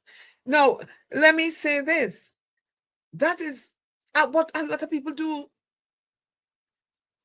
And we feed ourselves with that because for them, when they mask and they make themselves look well and better than you, it propels them, but it doesn't carry them far because they are still stuck in the position that they are in. A topic runs for 9 days until a new story comes along. And so in Trinidad, we say that the topic will run for 9 days until something comes along. Let me say this. One of the things that you have, we or persons have to recognize is that some persons will try to use you and your situation to empower themselves. Not me. Me taking that. Nobody can do me that. Them try that with me now. And let me tell you something. That is just a front and a put up. Because that is not how life operates. And it makes you feel worse. You're done stuck in the closet. Well, now it puts you in a darker room. Because you go now thinking, I wish I was like she boy. I wish I could have do that. God, I wish so. Some people were lucky boy. If I could have only get that. If I only could have do that. If I only could have be like she. If I only could have be like he. And you, when you make one step, that person make you make 10 steps backwards. So brings me to my next step. Be honest, as I was saying earlier on. Forget shame. Forget what people say. What they say, they say. Hear what they say. Isn't that Joseph the carpenter's son who say that he Father in heaven? What kind of blaspheming is that? That is not Jesus who say he's the son of God, who is the wine bibber. That not he. What? What? He's the what? The what? The what? The bread of life. And he Father sent he, and the Father is one. And he eating publicly with sinners. Come on, people. Come on. I want to say to you tonight, Jesus, we were made in the image and likeness of God, right? So it means that every characteristic we have, Jesus had, even though he was God incarnate, man divine. You feel that when they say them thing, but because he was Jesus, he didn't care? No, he was man divine. But it did not stop him from the goal. What we do is we allow our situations to dictate the journey. This is just something that happened on the journey, you know. This is just something that happened on the journey. So let me tell you this. I was married before. And everybody, the world know me as Mother Ned. I was married before. And what people don't understand, didn't know, and I'm telling you tonight, is that I was married. And I got divorced because it wasn't working out. And after seeking God and counseling and all of that, I remarried the same man. Yes?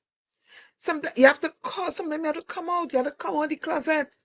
And you have to recognize, listen, I have been trapped in that closet and I come out.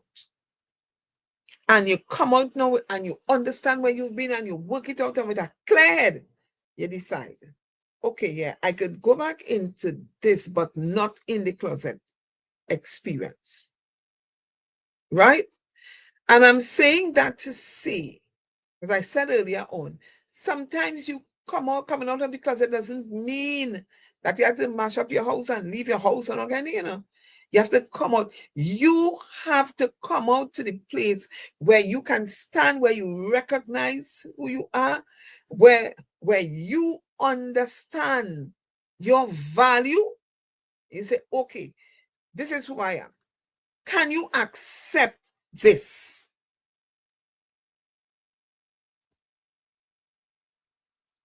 And then you make a conscious decision as to what you will do from here.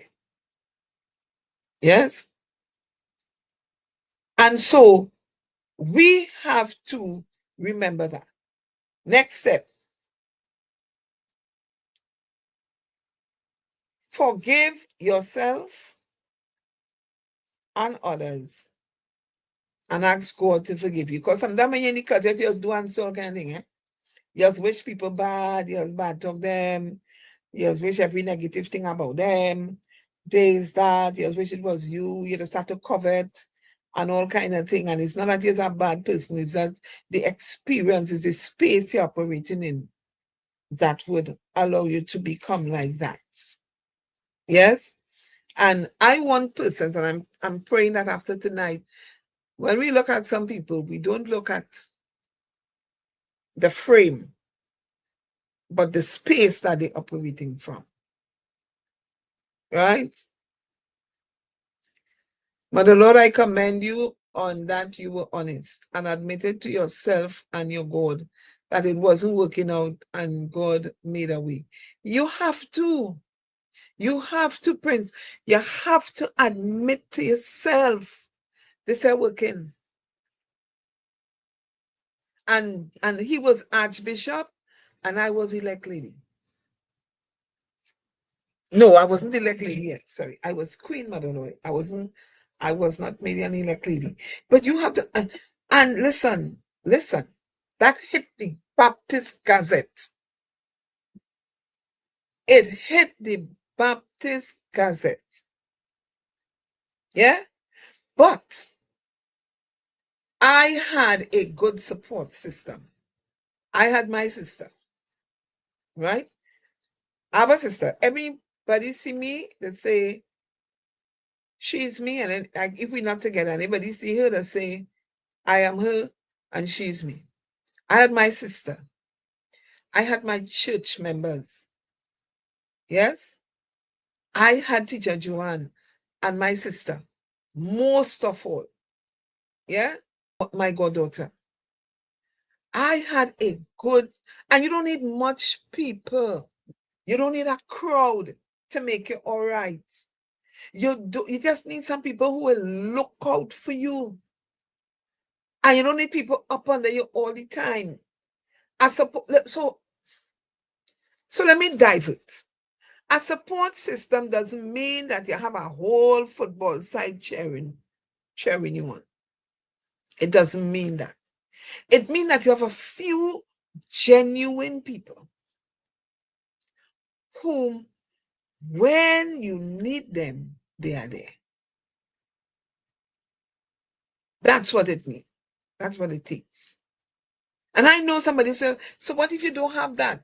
Then if you don't have that, what you need to do is find a person. So let me take you through the whole thing. Well, Mother Nan, it didn't have nobody you could trust. Yes, it have people. It have people you can trust. Do you know that not community development, social welfare?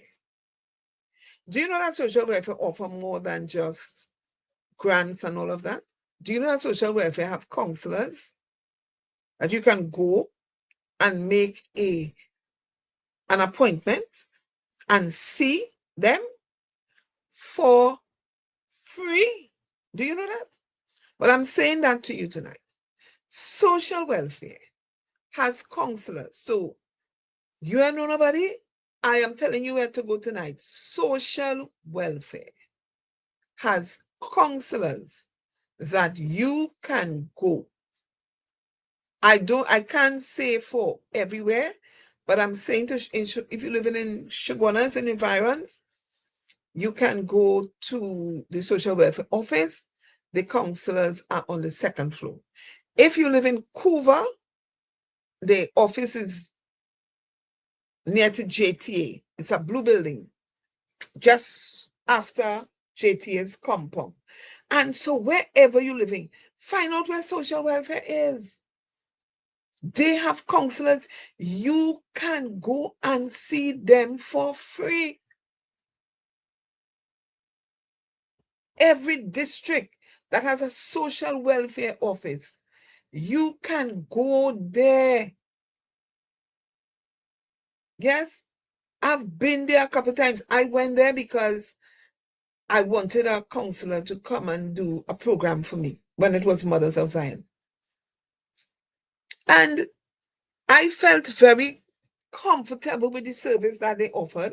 So I made an appointment because the counselor needs a counselor. And by the way, I am a Christian counselor by profession, but the counselor needs a counselor. So I left work. I made an appointment. They gave me the appointment for whatever day. I left work And I head up the stairs and I sat down in the counselor chair. And while we were speaking, she said to me, but why you come to me? She said, you know what we talking about because we talking the same language. She said, Miss Ned, what are you doing here? I said, listen to me. It is me. I just feel that I just want to talk. So I come. She said, but everything we talk about, you know what we're talking about. She say, I am a social worker. She say, but and you do Christian, but apart from the Bible part, we're on the same page. I say, listen to me. I lean back and I talk. I talk about everything. Anything come to my mind. Nothing in particular, nothing thing. They said I had this problem, I had that problem. It's like, I just talk. Talk about how things in the market expensive. Talk about something what had happened. Oh, a child in school. Talk about a problem having my car. Talk. I just talk. You know how good I felt after that? No, somebody mightn't do that because he's a pastor and if the pastor could go. And that was the first thing I told her. I said, I'm a pastor. I said, and a lot of people speak to me. I say, so I come to talk to you. And we had a good conversation. And I'm saying this to tell you so that you will know it's okay to do it. And then I said I could make a next appointment to come back and see you. She said, you don't need to see me. I said, listen, I am the patient. I need to see you. So she laughed and she made the appointment. And I showed up. And I talk and I talk and I talk and I talk. And I say, no, I have a problem to sleep in the night. I say, I have a problem. Here she waits. I say, I doesn't sleep good in the night. She said, well, think this, that. Girl, why you ain't, we down to girl, why you ain't try some soursop leaf? I said, man, no soursop tree. She said, I'll bring some for you. And she did. And we maintain a good relationship up to today. It has been quite a while because my life is so busy that thing, but every now and then, if I need to get in contact with her, if I need her, I call her. And once she is free, we talk. Yeah? And I'm saying all that to say to you, sometimes we just need to let out what we have inside. We just need to let it out. I got to understand that the hard way. While I was in a drunken state, crying to God for help, and was shown that I needed to stop cussing, stop fighting, and let God take the wheel. It was hard, but I'm not going out. I'm not going all out as before. Praise God. And so I want to thank God for you. I want to thank God for you right now on this program, in the mighty name of Jesus. And I want to say that He would give you the continued strength so that you will be able to, even if there's a little trace of it still, that you will be able to be an overcomer in the mighty name of Jesus. And that's what Sankofa Central Room is about. When we could speak one with one openly. People see me and say, well, oh, you know what, Ned, this and what Ned is. No, I've been there. I've been through the fire and I've been through the rain, and I really have no desire to go back again. Here, Miss Harris, eh? And I'll go back to the, because I need 2 more points. Jesus said, he said, Peter, could you not watch with me 1 hour? Peter wasn't there by himself, Yes? But Jesus had an expectation of Peter. Peter being maybe the physically stronger, mentally stronger, or emotionally stronger than the rest. But Jesus, you hear who asked him? Peter asked Jesus, no, Jesus asked Peter. What does that say to you? It says that people need people, no matter who you are. People need people. And when you recognize that there is a need in your life, and some Bible scholars will say, well, Jesus just asked Peter that for so. No, he didn't ask him that for so. He did not ask him that for so. Yes? When you recognize there's a need in your life, you have to reach out. You have to reach out. Put on the mask. Forget the shame. Forget what they're going to say. Forget. Let me tell you something. You see they who saying, people saying about them too, you know. It's a cycle. So why are you so concerned about what people will say? Listen, last year, social media made a mess of me. It was around this time. And there was a pilgrimage coming up. And I got myself well attired. Those of you who know me and have seen me in the Baptist know that I, make myself look proper. And I stepped into the pilgrimage. Did I feel a how? Yeah. But I knew if I did not make that step, I would not show my face nowhere. And I stepped in. And when I stepped in, I could have felt people looking at me, who looking at me in disgust, who looking at me because they shock, who looking at me as, daddy your man, look she there, daddy mother name. And I sat down in the pilgrimage and I did what I went there to do. Me and sulk, me and feel no how for make people feel that they are in charge of my emotions. I went to sing and clap. And I said, God, just give me the strength here to deal with this because I have to be an overcomer. And I was called upon to preach. You feel I say no? What do you think I see? I got up, I opened my road with my hymn, and I spoke on the lesson. Not on what people say. Not on what I see in social media. No, you don't give people fuel for your fire. I spoke on the word. A couple of people get up and walk out. That had nothing to do with me. They didn't want to hear what God had to say through me. And that was all right. Hi, Ashikan. Good night. It's a pleasure having you. It's always a pleasure seeing my family from the UK. Right? And I did what I was supposed to do.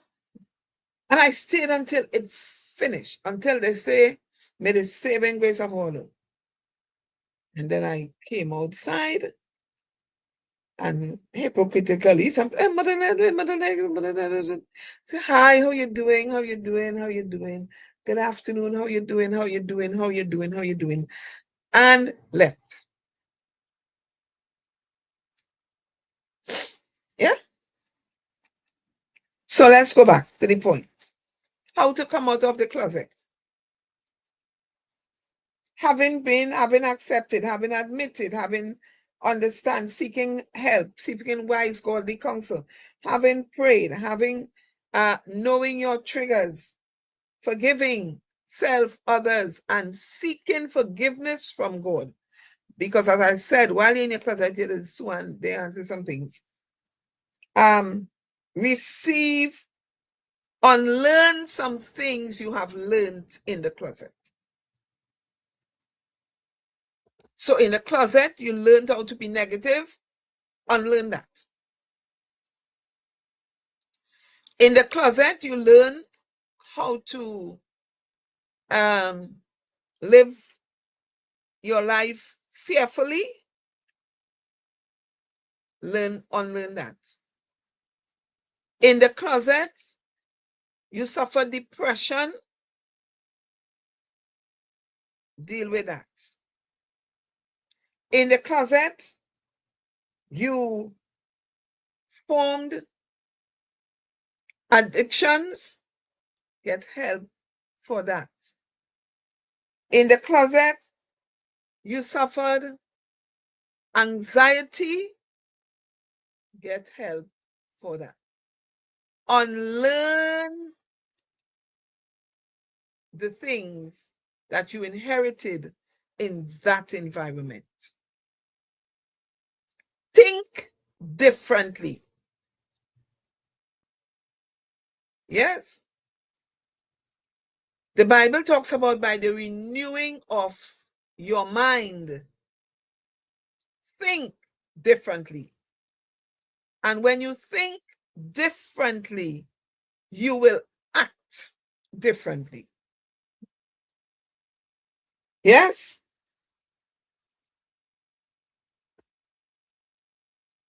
Change your environment. Your behaviors must change with it. Receive God's intervention. So you ask God to guide you. He is guiding you. Accept what he is saying to you. Stop picking and choosing what you must do, because sometimes disobedience gets us in the closet in the first place. God said one thing and you saying something else. God requires one thing of you and you require something else of yourself. So we recognize that. We recognize that God is in control now. In the closet, you dictated, or somebody dictated for you. Yes? The abuser dictated for you. The person you have given the power over you dictated for you. Whomever that person was. Yes? Dictated for you. Now, in coming out of the closet, God must dictate for you. Give control to God. Take it back from everybody else. Take it from the husband, take it from the whoever, your friend. Because sometimes our friends dictate our life. Because we so want to be a part of the circle of friends. Not recognizing you are their friend and they are not yours.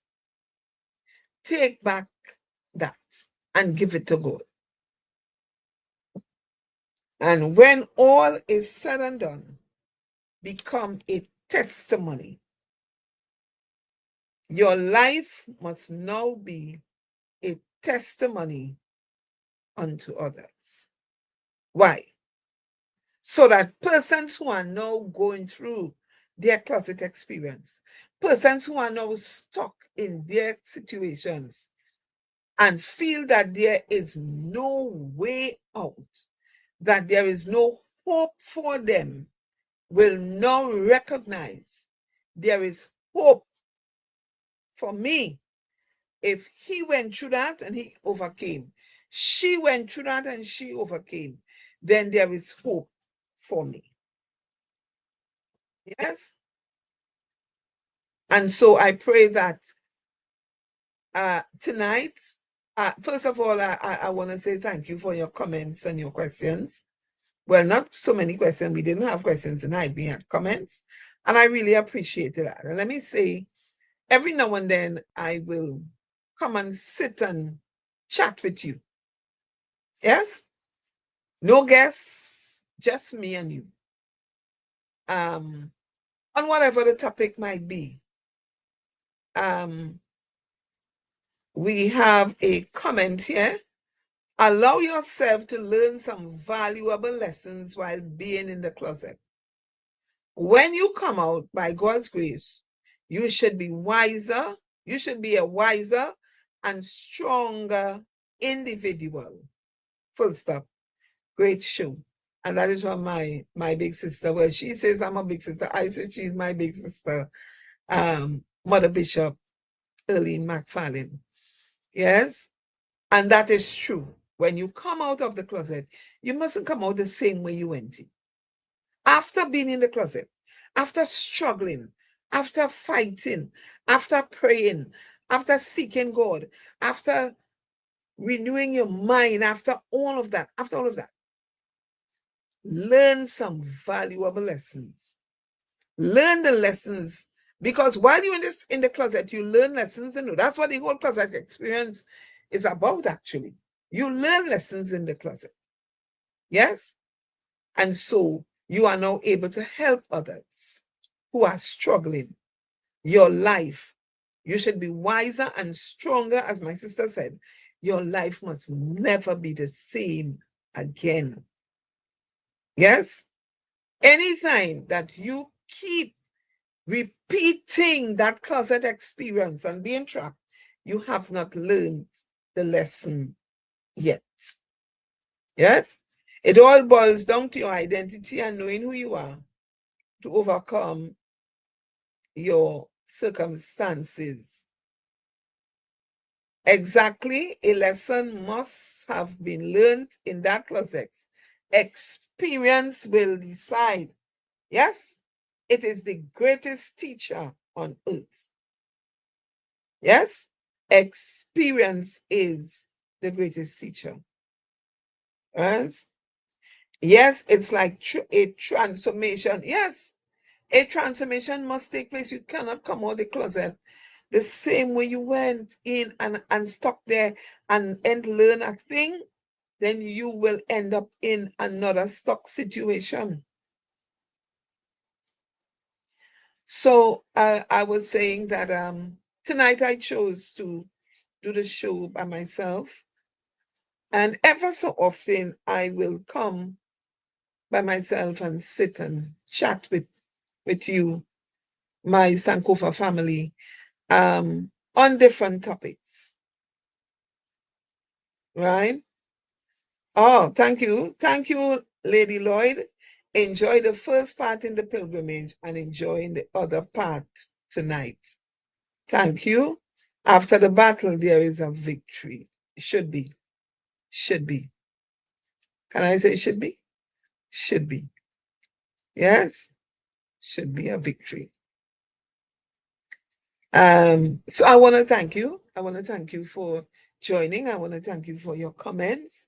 Look forward to seeing me, not often, but every now and then now. Just come in to have a little chat with my Sankofa family. And so that we can get to, according to the old people, we can get to conversate with one another. Yeah, because life ain't easy, you know. Somebody said 10 no better roses. I think I'm not sure if it was Black Star. It was some one of those thing. Thank you. Teacher Joe said, great show. Thank you for your time, Mother. Looking forward. Good night to all. Fanila. Bernadette said, wonderful topic. Love this conversation. So sorry that I did not get in earlier from the starting point, coming out of the closet. Blessed night. The topic was very edifying and very interesting. Thank you, Teacher Wendy. And that is what Sankofa Central Room is all about, where we deal with the issues, regardless of what they are. I'm trying to get some people to come and deal with some topics that the church will deem as taboo, but it is affecting our people, and we need to talk about them a little more. Thank you for sharing from Sister Pearl Lewis. And so we look now for our upcoming events.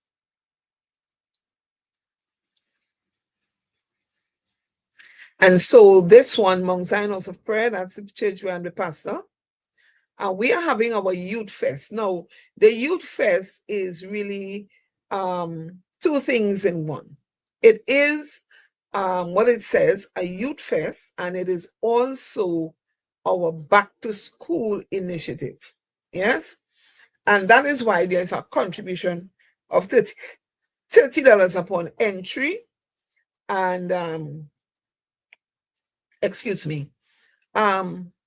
So what the back to school initiative is, it is something that we have been doing for quite a while now on our own.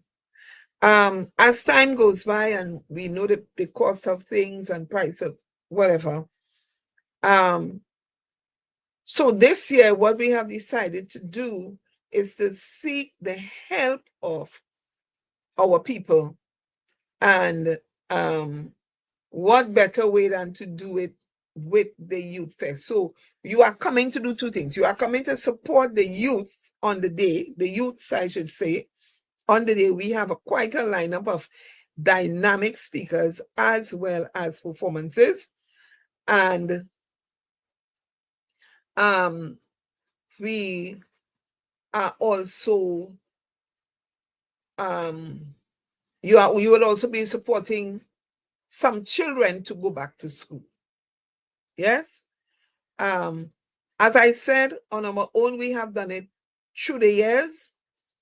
And this year, we are just asking for your help. So I'm asking everybody to, as much as possible, come out and support. The more, the merrier, because the need is greater. We have seen a cut in a lot of these social programs. And so we have a lot more persons who we will try to assist this year. So come out and make the event a success. If in addition to the $30, you want to walk with some crayons, please do that. You want to walk with some pencils, please do that. You want to walk with some notebooks, some copybooks, please do that. Because what we are doing, we have already secured some book bags. We are trying to get some more. We would have purchased, when I say secure, I mean purchase some book bags. We are hoping to get some more.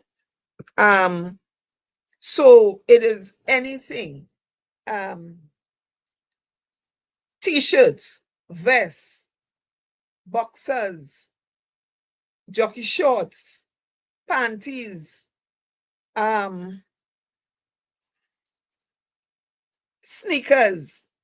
So what we do when children come, we look at whatever the size of the sneakers, and we ask, we try it on and whoever it fits. Black and white sneakers. Yes. Anything that is for school and you feel you would want to work with something, feel free to do that. Yes, we are accepting that. Yes. So that we can outfit as many less fortunate children to go back out to school. So I am looking forward to your support on the 9th, which is next week, Sunday. Please make an effort. Tell a neighbor, tell a friend, come down to Mount Zion. Yes? And let us help somebody. Okay? Let us help somebody. Right? So we look forward to seeing you at our Youth Fest.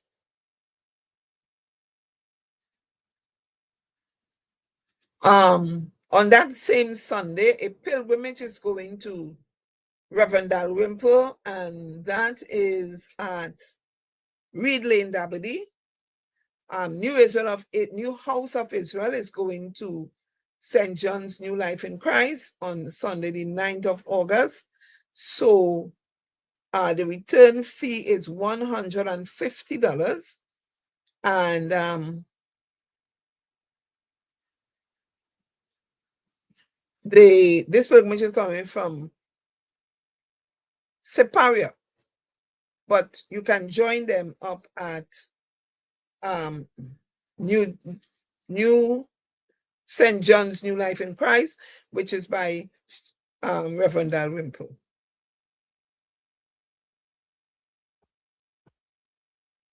On the 24th of September, which is Republic Day, Spiritual Baptist Radio, which is responsible for this broadcast at this time, is having their 5th anniversary celebration. And that is taking a twofold with an anniversary service from 10 to 1 and a young woman in ministry seminar from 2 to 5. The theme is Mary, Martha, or Dorcas, what is my role and function? Location to be announced, so we'll keep you posted. St. Anthony's House of Prayer, Spiritual Baptist Church, Bishop Perry is bringing a pilgrimage to me and the members of Mount Zion House of Prayer, and that is on the 25th of October. The fee is $75 return, and as we go on, we'll talk more about this. And the Maxis are supposed to leave San Fernando at 9 a.m. So this is St. Anthony's meeting Mount Zion at Polo Ground Road, Prisal. So as we will keep talking about these things so that you will not forget. And then we have the new Mount Bethel. This is Lord Bishop Hoyt. He is also coming to Mount Zion on the 1st of November. And so we are expecting to have a wonderful time both Sundays.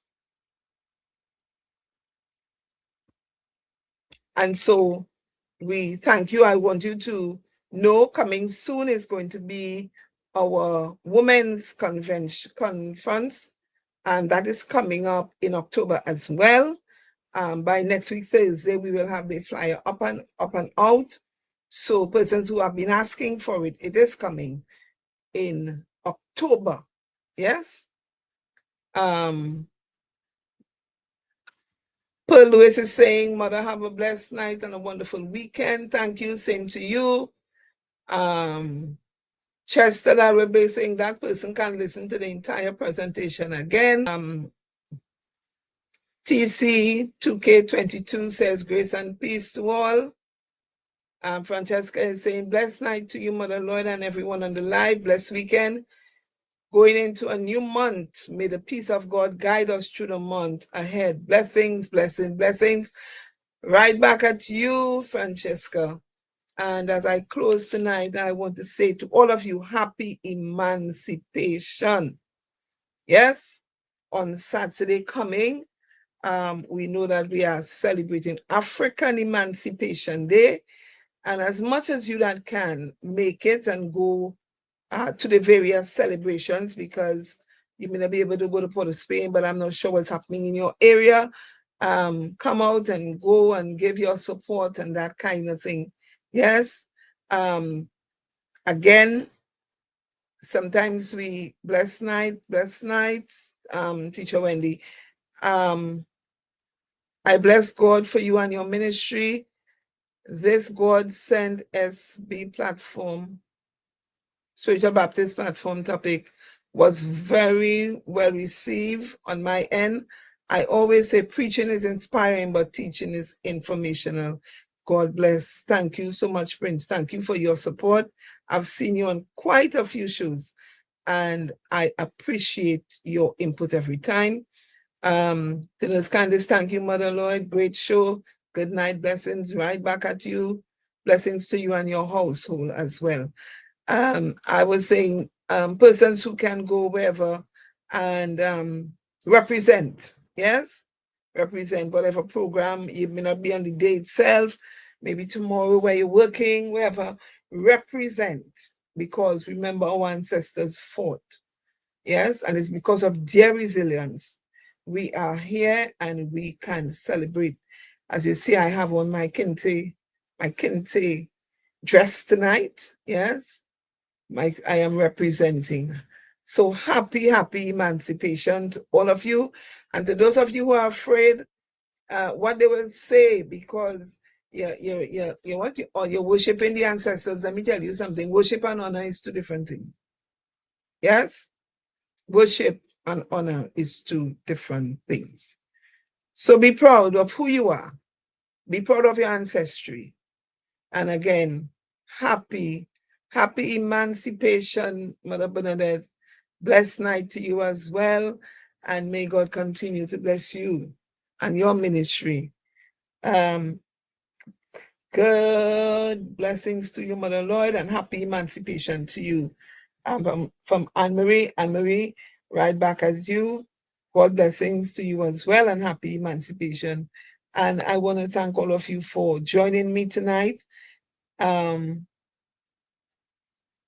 pray, God, that this conversation that we had was meaningful to most of you, if not all of you. And well, come next week, I will have another guest. And as I said, from time to time, maybe once a month. Let's see how it works. I will come. Just me and you. Yes? And we'll have conversations. So this is Elect Lady Lloyd saying to you, have a wonderful, wonderful weekend. As I said to you, those of you who can go out and celebrate, do that.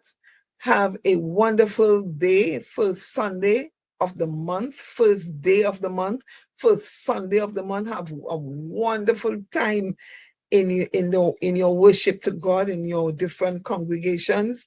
Be strong in the Lord. Continue to be strong in the Lord. Continue to love yourself. People, love yourself.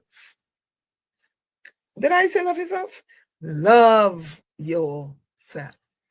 Love God, love yourself, and love others. This is Elect Lady Lloyd saying good night, and God bless until we meet again. Thank you.